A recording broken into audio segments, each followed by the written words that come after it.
요한복음 14장 12절에서 21절입니다.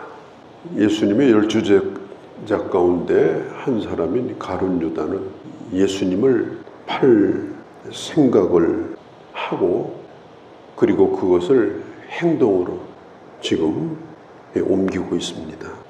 요한복음 13장에 보면 마귀가 예수님을 팔 생각을 유다에게 집어넣었다.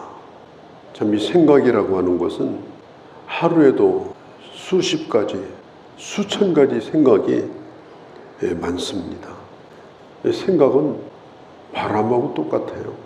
그냥 지나가면 되는 것인데 어떤 것에 붙들려 가지고 거기에 집착을 하게 되면 나중에는 생각이 지나가는 것이 아니라 그게 내 의지가 됩니다. 아, 이거 해야 되겠다.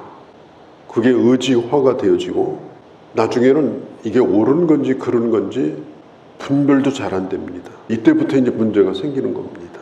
우리가 우리 자신을 한번 생각해 볼 필요가 있어요. 나는 요즘 어떤 생각에 자주 빠져 있는가? 어떤 생각이 지금 나를 붙들고 있는가? 이게 생각이 중요한 거예요. 이걸 자꾸 의지화 시켜가지고 거기에 집착하면 나도 모르는 사이에 발걸음이 그렇게 갑니다. 이 가룟 유다가 그랬어요. 가룟 유다가 왜 그랬을까? 그가 예수님을 배반할 생각을 실제로 가진 것은 언제인지 정확히는 잘 모릅니다. 그런데 유다는 예수님이 누구인가를 분명하게 알지를 못했습니다. 성경에 보면 유다가 예수님을 주님이라고 부른 데가 단 한 번도 없어요. 선생님 혹은 랍비 이렇게 불렀습니다. 예수님이 누구인지도 모르고 예수님이 왜 이 땅에 오셨는지도 모르고 오해를 한 겁니다. 땅의 메시아로 오신 분이 아닙니다. 땅의 왕으로 오신 분이 아닙니다. 가룟 유다는 그걸 아마 기대했을 거예요. 근데 십자가가 점점 가까워지니까 예수님의 뜻은 분명히 그게 아니었습니다. 관심이 없었어요. 그러자 가룟 유다는 실망도 하고 절망도 하고 그러면서 예수님을 이제 배반을 하게 되어집니다. 우리가 끝까지 믿음의 길을 간다고 하는 게 이게 대단히 중요합니다. 배반하지 않는 것. 우리는 너무나 쉽게 귀한 것을 버립니다. 버리는 것이 배반하는 겁니다. 사람이 이 세상에 태어나가지고 우리가 한평생을 사는데 그냥 뭐 태어난 것으로 끝나는 인생이 아니잖아요. 잘 가야 되죠. 또 책임 있는 길을 가야 되는 거죠. 예수님이 가룟 유다를 가르쳐서 그는 안 태어나는 것이 좋을 뻔하였다. 태어나서 귀하지 않은 생명이 없는데 왜 예수님은 자기가 제자로 두었던 사람을 안 태어나는 게 좋았다고 했을까? 주님을 떠나갔기 때문에 그런 거예요. 주님을 버렸기 때문에 그런 겁니다. 그게 가장 큰 비극이에요. 소설로 쓴 거지만은 단테의 신곡에 보면 지옥이 9단계로 되어 있는데 8단계가 뭐냐? 사기꾼들. 제일 밑바닥 단계가 뭐냐? 배반자입니다. 아마 가룟 유다는 거기에 가 있을 겁니다. 그러니까 주님이 오직 했으면 저 사람은 안 태어나는 것이 좋을 뻔했다. 왜? 한때 주님 따르다 결국 지옥 가니까 얼마나 큰 비극이에요. 참 슬픈 일이잖아요. 더군다나 예수님 제자라고 한때 몸을 담았던 사람인데 디모데 후서 3장에 보면 말세에 대해서 나옵니다. 말세가 이르면 어떤 일이 생기느냐? 그 가운데 하나가 뭐냐? 배반하며 조급하며 자만하며 자기 사랑하기를 하나님보다 더 사랑하며. 말세 징조 가운데 하나가 뭐냐면 이게 배반하는 거예요. 우리가 끝까지 믿음의 길을 잘 가는 것, 이게 중요합니다. 이것은 우리가 목숨 걸고 지켜야 될 것이 이게 믿음으로 사는 거예요. 요한계시록 2장에 보면은 서머나 교회에게 하신 말씀 가운데 죽도록 충성하라. 그럼 생명의 멸관을 주실 것이다.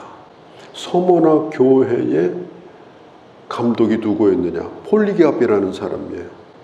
로마가 기독교를 핍박할 때 서머나 감독인 폴리갑도 붙들렸습니다. 이제 화형을 당해야 되는데 로마 당국이야 그 사람 뭐 살려주건 죽이건 별 사실 의미가 없어요. 살려주려면 살려줄 구실이 있어야 돼. 그 구실은 딱 한 가지예요. 예수 안 믿는다고 하면 되는 거예요. 당신이 입장만 분명히 해라. 예수 안 믿는다고.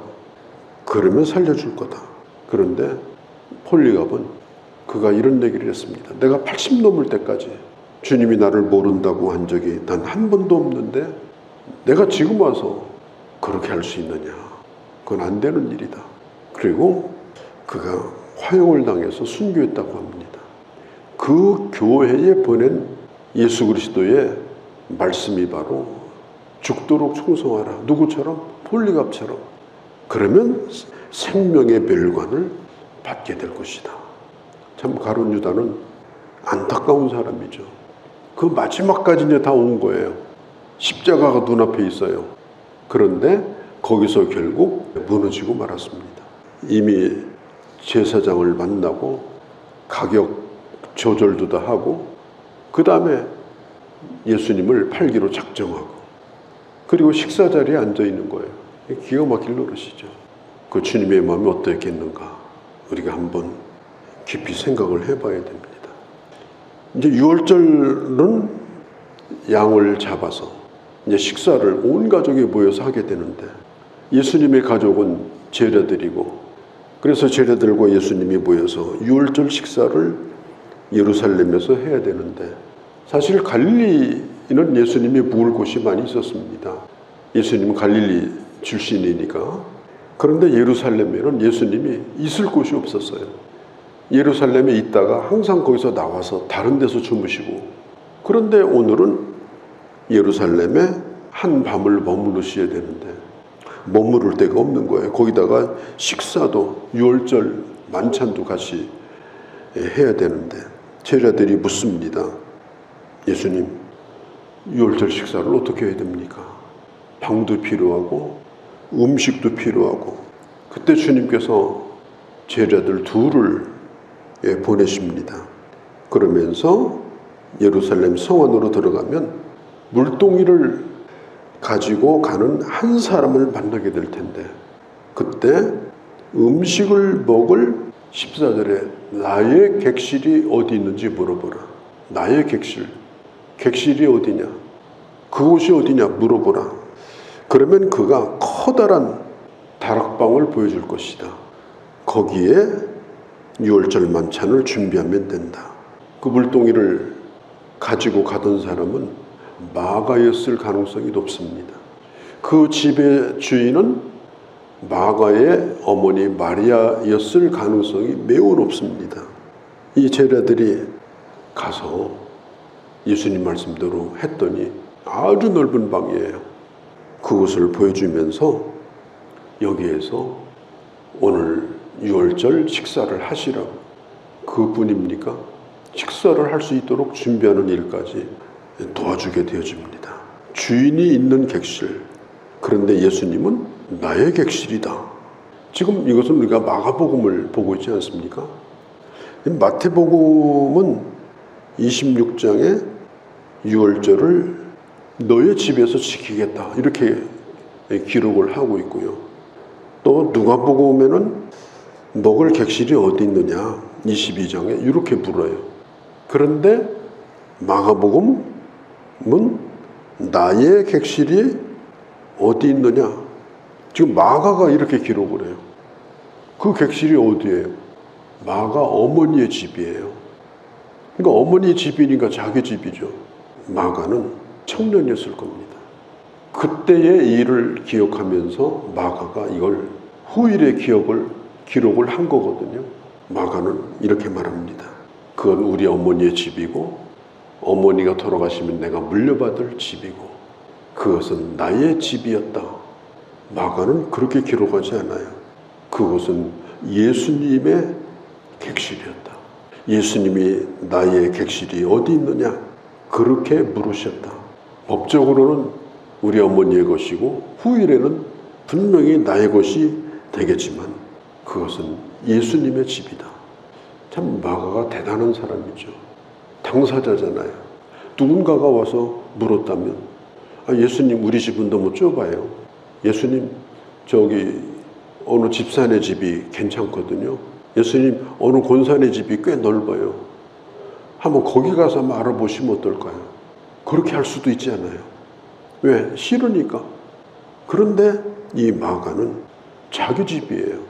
그런데 이건 내 집이 아니고 이것은 바로 예수님의 객실이다. 그때부터 이 마가의 다락방은 교회였습니다.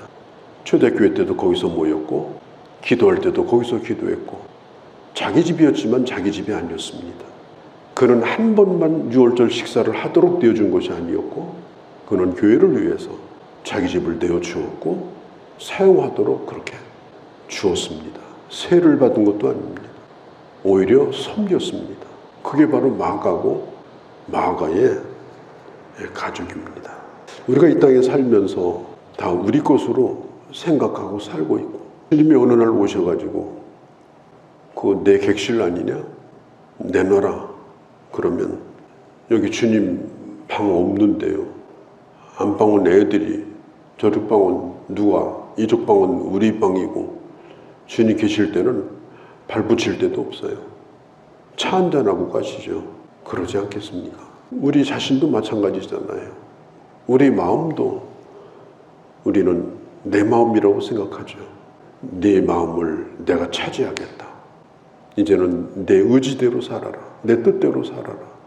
내가 바라는 대로 너의 인생을 내게 맡겨라. 그렇게 주님이 요구하실 때 우리가 진정으로 기쁨으로 내 인생에 주님을 모셔드린다면 무슨 걱정이 필요하겠습니까? 주님이 나와 함께 계신데 무슨 염려가 있겠습니까? 주님을 내가 모셨는데. 우리는 내가 가지고 있는 내 인생의 모든 것들 그것이 주님의 것이라고 실제로 내어드릴 때는 그때부터 거기에 진정한 천국이 임하는 겁니다. 진정한 하나님의 나라가 내게 이루어지는 겁니다. 그렇게 해서 마가의 다락방이 초대교회의 시작이 된 거예요. 120명이 거기서 모였고 사도들이 갇히고 핍박받을 때도 거기서 모여 기도했고 그 중요한 초대교회의 결정들이 거기서 이루어졌어요. 나의 객실이 어디 있느냐. 그 객실에서 마지막 반찬을 나누시고 그리고 우리 주님은 이제 식사를 끝내고 겟세마네 동산으로 기도하러 올라가신 겁니다. 우리가 어떤 하나님의 사람으로 사는 것이 행복한 길인가 우리가 다시 한번 깊이 생각하고 살아가는 그런 주님의 자녀들이 되어주시기를 바랍니다. 거룩하신 우리 아버지, 안타깝게도 가룟 유다는 마지막에 가서 주님을 떠나갔고 제 갈 길로 갔는데 그것은 이 땅에서도 가장 비참한 결말이었고 하나님 앞에 가서는 가장 비극적인 결말을 맞게 되었습니다. 배반의 길을 걷는 자가 되지 않게 하시고 충성스러운 하나님의 사람으로 살아가는 저희가 되게 하여 주옵소서. 아버지, 주님의 그 마지막 만찬을 위하여 주님의 객실로 자기 집을 내어주었던 마가의 어머니와 마가를 기억합니다. 내 마음의 방, 내 삶의 구석구석이 주님의 것이 되어지게 하시고 나의 객실이라고 말씀할 때 주님 앞에 조금도 망설임 없이 내어놓을 수 있을 때 그것이 교회가 되어지고 그것이 하나님의 나라가 되어지고 그것이 하나님의 역사를 이루는 출발점이 되어진다고 하는 것을 다시 한번 저희들 기억하고 온전히 내어놓는 우리의 심령, 우리의 삶이 되어져서 하나님의 나라가 안에서 살아가는 저희가 되게 하여 주옵소서. 오늘 이 하루도 주께 의탁합니다. 우리 주 예수님의 이름으로 기도하옵나이다. 아멘.